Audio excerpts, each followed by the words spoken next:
Hello, everyone. I'm Liz, and I am the founder and editor-in-chief of ARTpublika Magazine. So thank you to the Evansville Museum of Art, History, and Science for inviting me here to talk to you about my work, but also the art of curiosity. I'm very excited to be here, so let's get started. What can I tell you about curiosity? It's gotten me into trouble.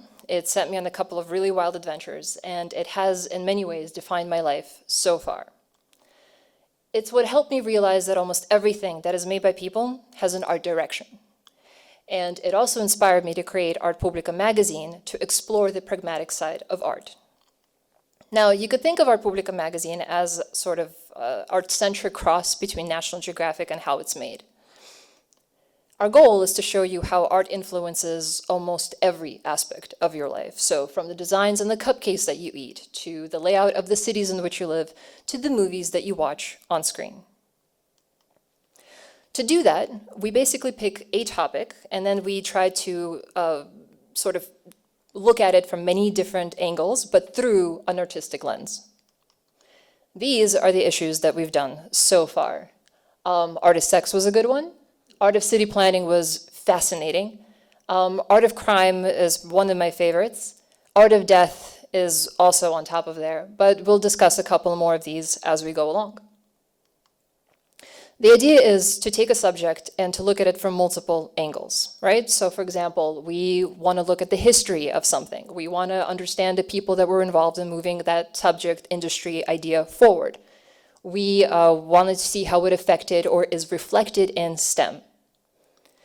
So, for example, first issue on the art of film, we wanted to learn about screenwriting. So we contacted a screenwriter who happens to be my favorite.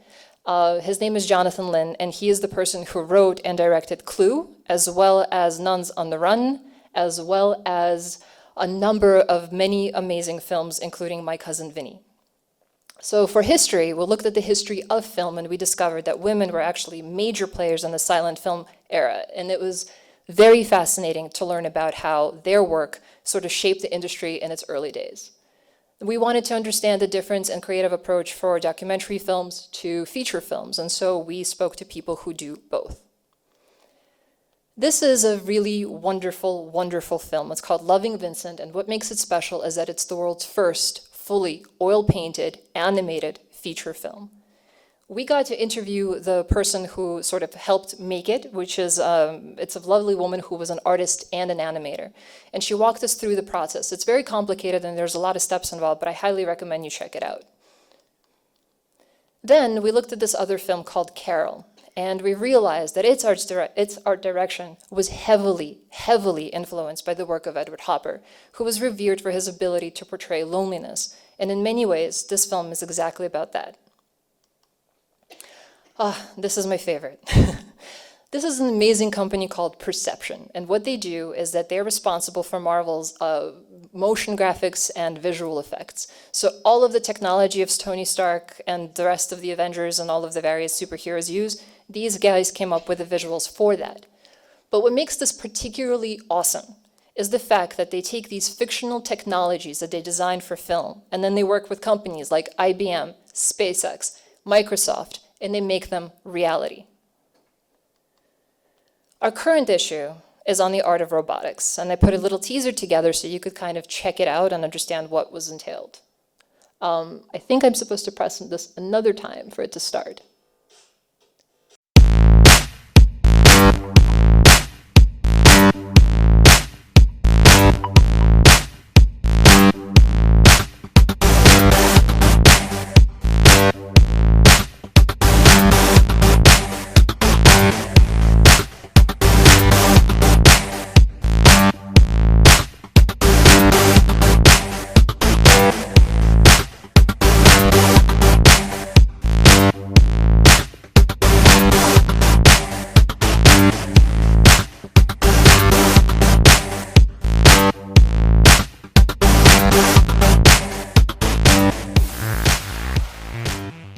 So one of the coolest things about this specific issue is the fact that we got to interview some amazing people. So we have the new season of Westworld coming out in a couple of months. We interviewed the guys who do their title sequences. And it's really amazing the way that they put them together. They use an insane amount of different references, biologists, sort of scientists. They bring them all into the same room and they brainstorm, and then they come up with the visual elements of putting a title sequence together.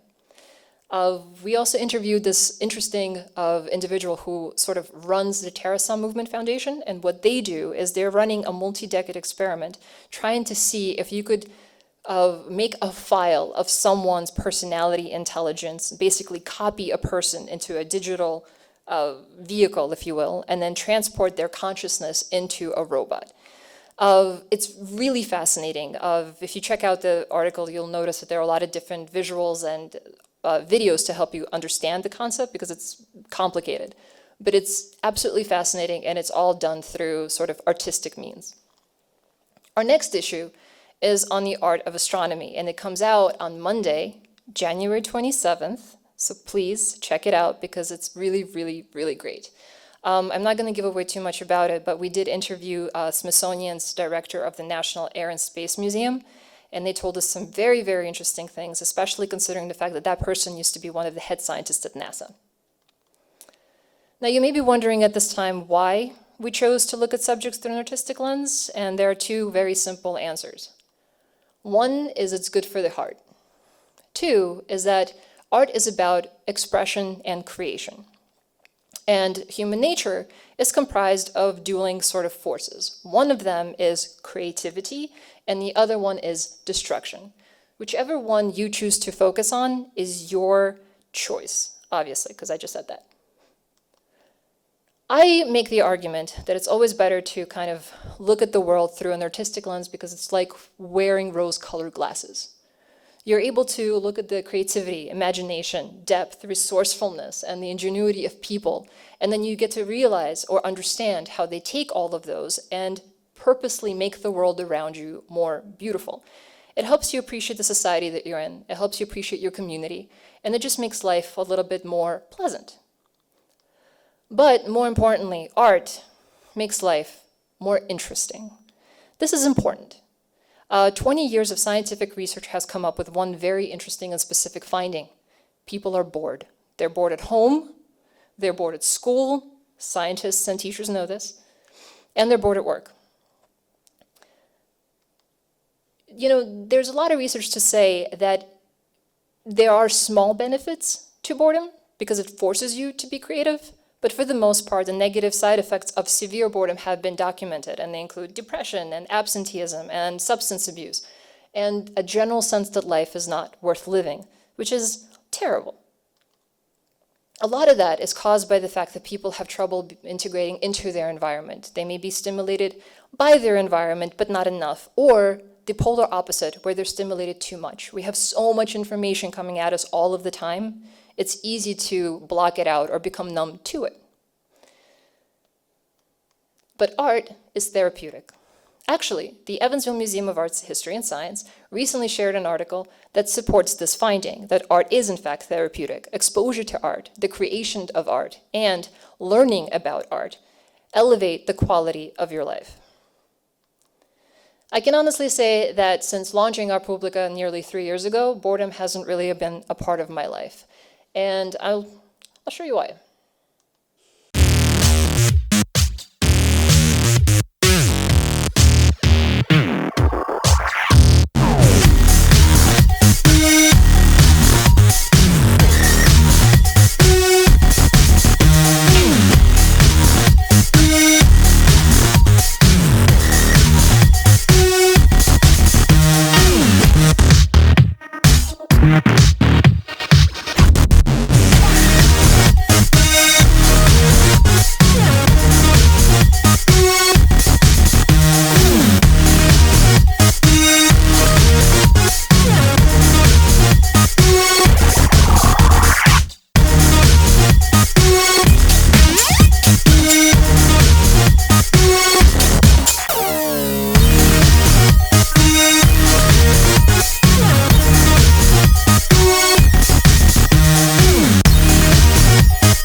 So that was where we were at last year at this time, and a lot of things have happened since then, but we'll get more to that later. Because of what I do, because of my publication, I get to constantly learn about something new every couple of months. More importantly, I get to really talk to a lot of very interesting people who are surprisingly passionate about their careers, extremely enthusiastic to share their information, and are very happy when anyone asks them questions. But it also makes me realize that, in fact, Socrates may have been right, at least on 2 occasions. Wonder is the beginning of wisdom. The only true wisdom is knowing that you know nothing. So, the wisest person I know is this guy. His name is Yevgeny Moiseyevich Belilovsky, but I get to call him Dad. He's a dedicated reader, lifelong educator, phenomenal storyteller, and the curiosity instigator. It is through him that I learned the art of curiosity. Since I was a kid, he has emphasized 2 things: that it's important to cultivate awe, so not interest as in hobbies, but a sense of wonder, and that doing it consistently is important. Because I'm telling you about this beginning of this philosophy, I'm going to tell you a little bit about where I came from. And I was born in Moscow, but I never actually lived there. When I was very young, my parents and I relocated to Almaty, which was the former capital of Kazakhstan. And that is also where my dad is originally from. Now, throughout his life, my dad had a number of different careers that included mountain rescue worker, rock climber, computer programmer, massage therapist, founder of the Invention Club for Kids. At the time, though, he was working as an engineer, an inventor, and a college professor, which basically means he had summers off. My dad believed in the work-life balance, and so most of the time when he had time off, we would be doing fun things, not working. And because Almaty is a city that's surrounded by mountains, we were constantly fishing, hiking, climbing, so on and so forth. I had a phenomenal childhood. Not really sure why that picture's not coming up, because it did. Is there another picture over there? I think we may have accidentally deleted it when we were trying to figure out if the videos work. I'm sorry. But anyway, to try to keep me engaged mentally as well as physically, my dad would tell me stories, lots of them. And some of those stories were nonfiction. So we talked about Napoleon, Greek philosopher, the gold rush, the Mongolians, cultures of the Far East, Darwin's theory of evolution, and many, many, many other things. When it came to fiction, however, he relied on the works of other masters, and he read me The Jungle Book, The Little Prince, Russian folklore, Pushkin's Tall Tales, The Brothers Grimm, and a long list of other things, including The Three Musketeers, which he did the adult version, but he cut out the parts that were not suitable for kids, so don't worry. And after that, we would have discussions, lots and lots of discussions, many discussions. And during those discussions, my dad would ask me a lot of different questions. And those questions were specifically tailored to make me think critically and abstractly and flexibly. I didn't realize then the impact that that would have on the rest of my life. Anyway, in 1992, we relocated to New York City, which is where I basically spent most of my time. Although our location and setting changed, we did continue the tradition of long walks and talking. Because we often tend to mimic the people we love, respect, and admire, I really wanted to be like my dad, and so I started asking a lot of questions. I interviewed my mom and dad, I interviewed my grandparents, I interviewed our relatives, I interviewed our neighbors, and then I moved on to strangers, which was not a great thing because I asked questions, but I also answered lots of questions, probably ones I shouldn't have. I started to keep a diary because I wanted to keep track of all the stories that I was being told. A lot of interesting information was coming my way, and I really, really didn't want to forget any of it. I knew that I wanted to be a writer by the time I was 10, but also a filmmaker, a lifeguard, an illustrator, a designer, a dancer, an explorer, forensic scientist, a professional model, and an astronaut, maybe. When I was 11, my dad got me a tape recorder. At that point, I started to interview everyone and anyone that would talk to me about anything. Although I always liked to draw, I didn't take art seriously until I was 11 years old, and I was visiting my grandfather in Moscow, who took me to the Tretyakov Gallery. When we were there, something really interesting happened. I saw a couple of paintings that made me take a different perspective on art. Morning in the Pine Forest is one of them. Remember this one. The second one was Bogateri. Remember this one. And the reason I'm asking you to remember them is because this is the first time that I realized that art is everywhere and that it has commercial value. Those were my favorite candies when I was growing up in Russia. And if you look at the wrapper, you'll notice that a very famous painting, perhaps the first one I just showed you, is on its wrapper. I'm not 100% sure if I like the candy because it was delicious or because I like bears. Either way, it was a good combination. The other painting that I saw was Black Square by Malevich. Truth be told, I had no idea what I was looking at. Neither did my grandfather, but there was a security guard in the gallery space, so we asked him, "Is this art?" we said. "No, this is madness," he answered. But that was a person who wasn't trained in art. The actual answer is yes, it was art. The mysterious geometric shape that was apparently art made me really want to learn about what art is, the different types of art there are, and on top of that, to cultivate my own skills as an artist. Years went by. Years. I went to junior high school, I was an art major. That didn't really do anything for me, but by the time I got to high school, we ended up having a really great art education program. But I learned a couple of things about myself. I did not enjoy creating pottery and sculpture. I like looking at it, but I am terrible at making it. I did enjoy painting and drawing. By the time I got to this college, I had a full-blown identity crisis. There were too many options and my curiosity led me astray. I had to narrow down my options. So I crossed off film, speech pathology, psychology, Russian lit, classics, philosophy, something else I can't remember. And then I found sociology. It's the study of the development, structure, and functioning of human society, and art is a big part of human society. But I also noticed that I was gravitating towards the qualitative side of sociology and not the quantitative side, which basically means that I like the storytelling part, but not so much the math part. But qualitative sociology became something I was very interested in.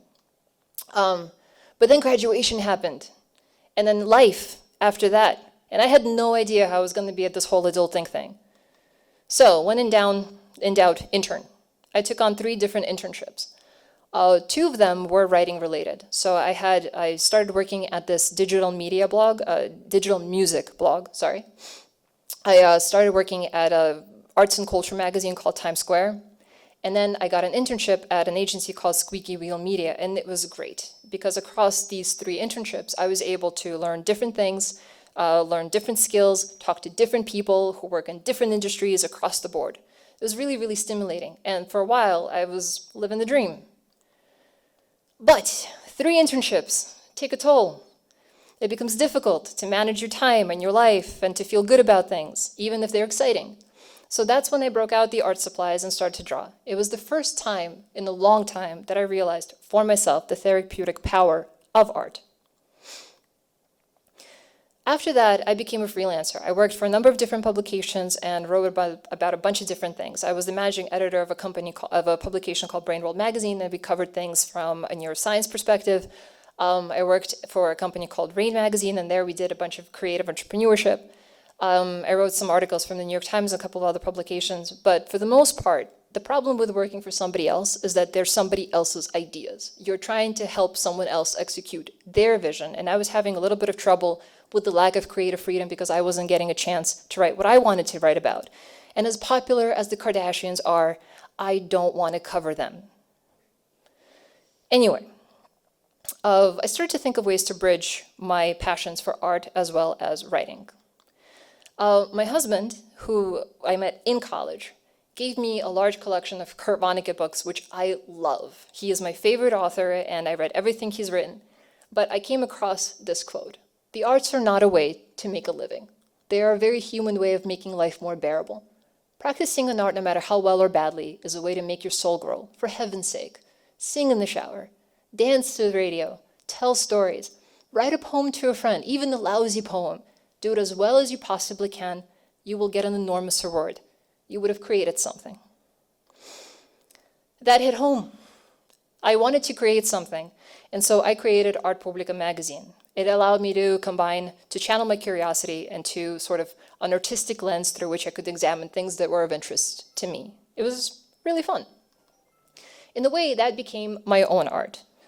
But as every painter or artist or sculptor or whoever knows, people can get a little meticulous. Our quarterly brainstorms are pretty interesting. We have a lot of different options because we do try to look at something from many different angles, and so we usually end up with a very long, extensive list of possibilities or subjects that we could cover. But when we choose the ones that we go with, it's to try to make a comprehensive view of the entire subject. My favorite one that we've done so far is probably the art of pigment. Now, I know it doesn't sound like the most exciting thing, but bear with me. A while back, I read about the Forbes pigment collection. It's housed at Harvard. It was started by Edward Forbes, who was actually a naturalist, but he had a passion for art and collected things, including this painting. It was a Tuscan painting that started to show signs of wear and tear. The problem was he couldn't fix it. The varnishes and the pigments and the types of paints that were made in the 14th century were not available at the turn of the last century. And so he decided that he was going to start collecting pigments. He collected rare pigments, poisonous pigments, ancient pigments, organic pigments, synthetic pigments, oops, typo, binders and varnishes. But all of those pigments had a story. So I really made a decision when I read that article. Somehow, someday, I was going to get Harvard to allow me to talk to someone who manages that collection. Last summer, I finally had an excuse. I contacted Narayan Kondecker, who is the director of Harvard Art Museum Strauss Center for Conservation and Technical Studies, curator of the Gettens collection of binding media and varnishes, overall awesome person, likes action movies from the 80s. Anyway, when you think of pigments, right, sometimes you could think of, I don't know, paint or pastels or art supplies, even makeup occasionally, right? You have blush, you have eyeshadow, and so on. But after talking to this individual, I realized that context really is everything. What pigments are not small things. They're world economies, they're pillars of industry, and they're a testament to the extreme lengths people will go to for just a little color. I don't know how many people have actually thought about what goes into making their lipsticks, but it's something called cochineal. Cochineal is an insect. It comes from Mexico. It's specifically grown, harvested, ground up. Something called the carminic acid is extracted from there. That's what gives makeup, well, not makeup, lipstick specifically, its reddish hue. And after being mixed in with all sorts of things, you get a product that you use almost every single day. Maybe tomorrow, many of you will switch to lip gloss. The thing is that you don't think about the impact of the cosmetics industry. You don't think about how massive it is, how much money is generated, and the sort of impact it has on world economies. But this is not a recent thing. Cochineal, when it was found by the Spanish in Mexico, it boosted their own economy because ladies like to look pretty. It stimulated international trade because people were willing to exchange other goods for this. And it actually rivaled the price of gold and silver. It's not something that we think about, but it is a fact. But makeup is not the only industry that depends on pigments. Actually, our current automobile industry depends on carbon black. It is supported by carbon black. There's 6 pounds of the pigment in each car tire. It is a massive industry, and nobody thinks about where that comes from. I asked him, why is it important to try to look into where things come from? Why is it important to kind of understand the source of the things that you encounter every day? And why does anyone need to care about pigments? This is what he said. Pigments have been with people throughout our time. If you think about the oldest cave paintings or wall paintings, which are tens of thousands of years old, they incorporate color. The artist chose color. They didn't just scratch the wall. They used reds and yellows and blacks. And these were people who were hunting and surviving in inhospitable environments, but they were still taking the time to look out for color and to use it to tell the stories that they wanted to tell. So I think to underestimate color is to underestimate who people are. Guys, that's deep. And then he said that understanding art understanding is what appreciating art is all about. But my argument is, I think understanding is the key to appreciating almost anything. This brings me to a different article that we published in the same issue. A while back, I read another article that told me about the fact that we've discovered that there were feathered dinosaurs. I know it's shocking to most of us who grew up in Jurassic Park, but the velociraptors, they don't look like that. I was wondering, how is it possible that we know that birds were colorful and that, dinosaurs were colorful too? How did we make that connection? But what I was explained after I interviewed Jacob Winther is that it's all about pigments, and dinosaurs are actually just early birds. Now, he is a paleobiologist at the University of Bristol. He's the leading expert in dinosaur feather reconstruction, and he's much too young to be this awesome. He's not that much older than me. I don't want to mention numbers, but it's a little upsetting. And he does not have a favorite dinosaur, which I thought was kind of shocking. But he explained that pigments were really the solution to this massive problem, because an animal that lived 65 million years ago is someone that we can reach out to and now understand what they look like, how they behaved, where they lived, and so on and so forth. And the clue to that, the key to all of that, is pigments. So it turns out that what sparked his idea, or understanding that pigments have this influence, is he went to go see a letter written by Elizabeth Philpott and Mary Anning. They were Victorian paleontologists who were excavating marine lizards. Not the most interesting of things, but this is when history museums were starting to really emerge, and so they were looking for specimens, and they were in business. In order to advertise their findings, they would write these letters. The thing is that in the same deposits that they would find these marine lizards in, they also found preserved ink sacs from cephalopods that existed long before the ones that we have now. They didn't think too much about it when they found these ink sacs. They took some water, dissolved the ink, and used them to write the letters. Now, I'm going to give you a couple of seconds to wrap your mind about this. We know that we can trace back 65 million years of evolution because of a 200-year-old letter written in 200 million-year-old ink. It turns out that he was one of the first people to realize that melanin is not just preserved in people or various sort of animals, it's preserved in dinosaurs as well. So he went and he found specimens that he could look at through an electron microscope. The thing about an electron microscope is that you can't see color. That's not how it works. What you can see is shapes. Melanin is the pigment that gives our skin and our hair its color, and it's contained in these little organelles called melanosomes. Melanosomes have distinct shapes, and distinct shapes are correlated to specific colors. So just by figuring out which shape belongs to which color, he was able to determine what the colors of the feathers that he was looking at were. The thing is that that's not all he discovered. It turns out that the sort of pigment that gives, peacocks and other birds with a sort of iridescent quality to them, that's also melanosomes. So he was able to tell us that certain dinosaurs were not only colorful, they were just downright beautiful and sparkly.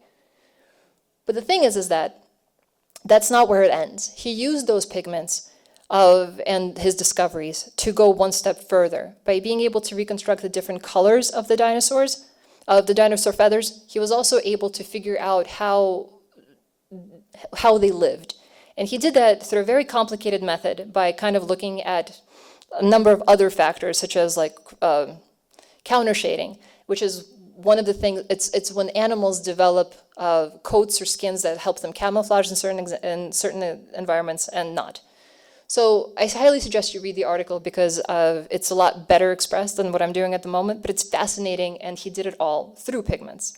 Now the thing is that by the time we finished this issue on pigments, we were fascinated. My team and I just sat around kind of wondering how it's possible that people don't know this. And so, we fixed that. But the fact of the matter is, understanding is the key to appreciation. And all it takes is just a little bit of curiosity. Thank you.